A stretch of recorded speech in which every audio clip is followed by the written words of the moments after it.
Donc une fois que vous avez créé les variantes que vous voulez comparer avec l'étude d'ensoleillement, vous pouvez vous passer dans une vue 3D et dans la barre contrôle de l'affichage, ici en bas, vous pouvez cliquer sur l'icône qui représente un soleil et sélectionner paramètres de soleil. Et donc on va renseigner les paramètres de l'étude d'ensoleillement. Donc ici on va étudier l'ensoleillement un jour. On va faire l'étude d'ensoleillement sur un jour par exemple. Et on va étudier l'ensoleillement au solstice d'été 2018 ou 2019. On va mettre 2019. Voilà. Du lever, on coche la case du lever au coucher du soleil. On choisit un intervalle de temps 1 heure. Et on indique que le plan du sol est au niveau rez-de-chaussée. Voilà. Donc on peut appliquer. OK.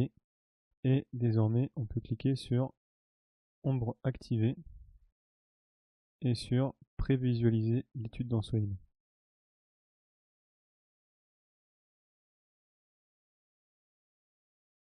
Et activer la trajectoire du soleil. Et donc là, on a notre trajectoire de soleil, donc le 21 juin, pour les différentes heures de la journée. Et ici en haut, on peut passer d'une heure à l'autre en cliquant sur les flèches. Et donc on voit effectivement l'ombre sur la villa qui évolue au cours de la journée. Donc là, le matin, on a de l'ombre partout, et puis plus on approche ici de l'après-midi, notamment des chaleurs vers 14-15 heures, plus on voit que on a moins d'ombre sur les faces. Par contre, le mur rideau, lui, reste ombragé, notamment grâce au débord et grâce ici au plafond dalle. Voilà. Et donc, cette étude d'ensoleillement, on peut la comparer ici entre la première variante, donc notre débord de 50 cm, donc là c'est ce qu'on vient d'étudier précédemment. Et par exemple, si je me place ici à 15 heures et que je veux comparer les deux variantes, je peux rester dans cette position et cliquer sur débord 0 cm. Et là, je constate que la partie inférieure de mon mur rideau est exposée au soleil, et donc que je viens chauffer ici ma pièce de vie. Alors que lorsque j'ai un débord de 50 cm, l'ensemble du mur rideau est complètement protégé, complètement ombragé.